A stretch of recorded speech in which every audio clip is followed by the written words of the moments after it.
Sila ang mga kaibigan ko. Halos 10 taon na kami magkakasama. Parang kapatid na nga din ang turingan namin eh.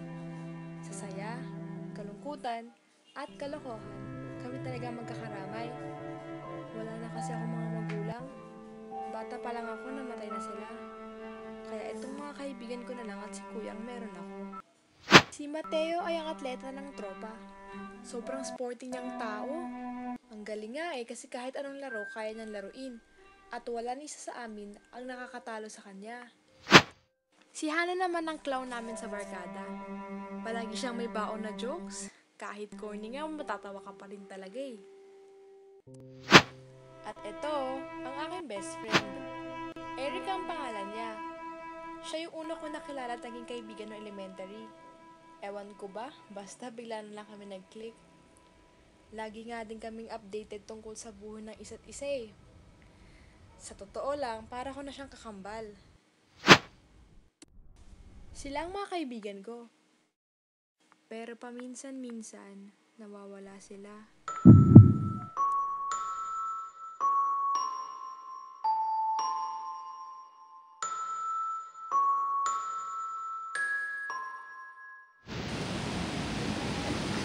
Hi, Bea! Hi, Bea. Hi, Bea. You like have plans this weekend? There's a party kasi somewhere in Eastwood. Tara, may bag. Thank you, CJ. Going next pa. G? Ako? Saan kayo? Oo naman, why not? Sama ka sa amin. Oh my God, I feel like we're gonna talk about it for like 3 weeks after. Pwede ko ba may sama yung Where? Ano sila? Ha? Anong nakakatawa? Baka kasi gusto din nilang sumama eh. Ha? Wala naman eh. Ano kaya mo na sila dito? Sige, wait lang. Guys! Sorry, shy kasi sila eh. Oh my God, totally forgot about we have to do the group paper. Oh yeah, you're right. Bea, sorry, we have something to do pala. Let's talk about the party some other time. We have to go. I-hire mo na lang kami sa friends mo. Bye, Alex. Bye, Bea. Bye. Uy, ikaw party ka na pala. Yeah. Ay, teka, may asing kasi pala ako. Muna na ako, ha? Wait, teka. Ba't ako masaya? Oo. Sige, sabihin ako sa'yo. Sige, bye, Bea. Bye.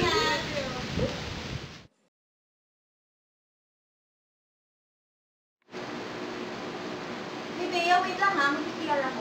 Ay, sige.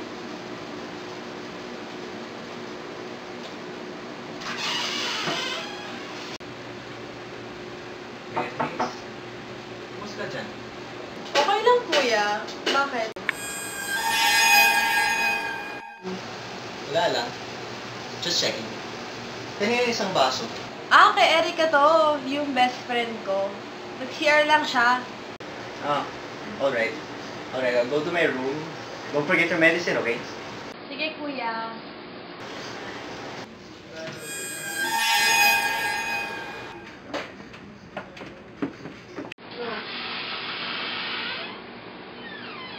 Oh, Bea, nangyari? Sino dumating? Si kuya lang.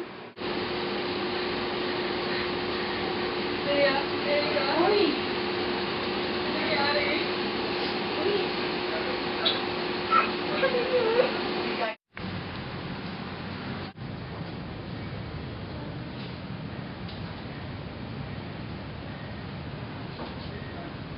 Ano ba talaga nangyari?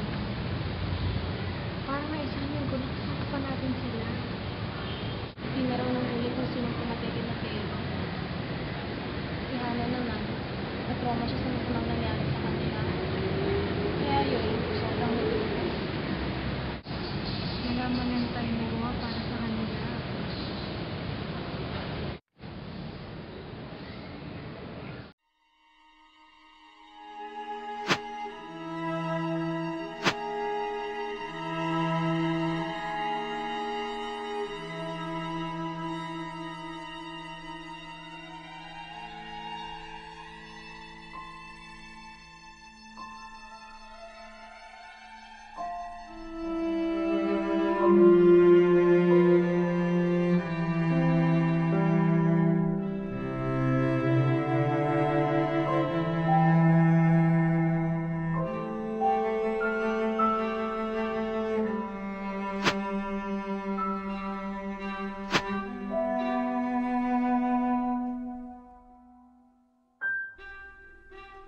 bring your friends if you want to.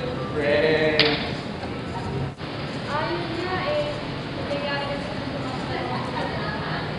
Ah, ganun ba? Sorry to hear that. Tara na guys, please. Hi, Bea.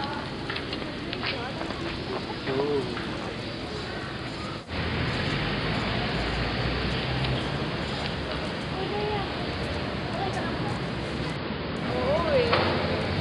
Sobrang nalulungkot lang ako sa nangyari kay Hannah at kay Mateo.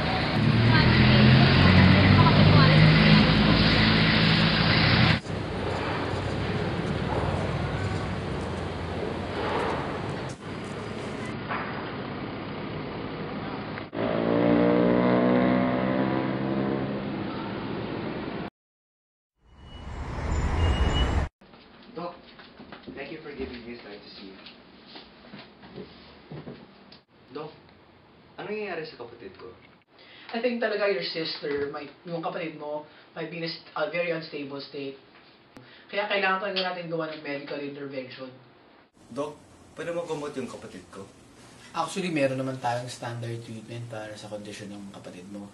Pero nga lang, marami siyang side effects eh. Ito yung gamot eh. Kung gusto niya siyang subukan, pwede niyang gamitin. Pero marami nga lang siyang side effects.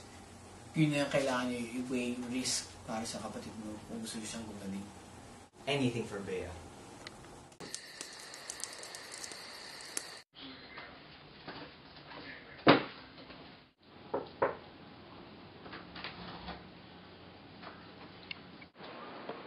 Bea, it's time to take your medicine. Kailangan ba ba, kuya? Oo, inumin mo yan. In-advise ng doktor. Don't skip, ha? Sige, Kuya Mark.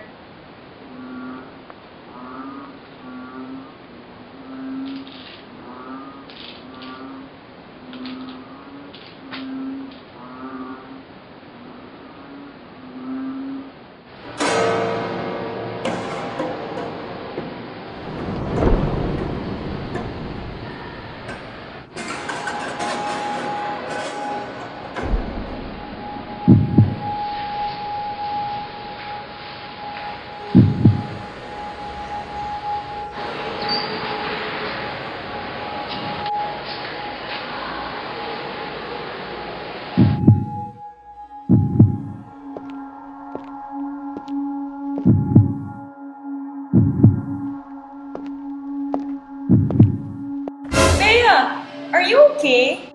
What's wrong? Hey, no one's here.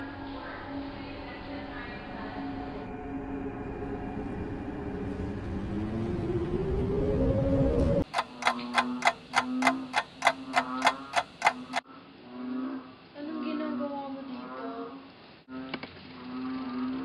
Wala lang. Nalulungkot lang ako. Ha? Bakit? Namiss ko na yung dalawa nating kaibigan. Paano kaya kung nandito pa sila?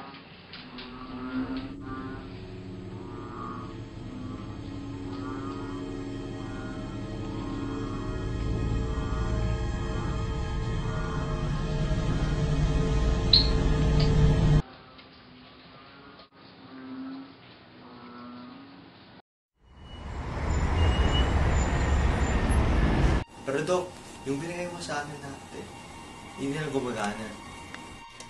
Sa tingin ko talaga kailangan talaga natin ma-diagnose na yung kalagayan ng kapatid mo. Kasi hindi lang siya depression. Parang I think your sister has severe psychosis with delirium. Pero Doc, hindi siya minumulto? Paano ka sabi sa kanya, hindi sila totoo?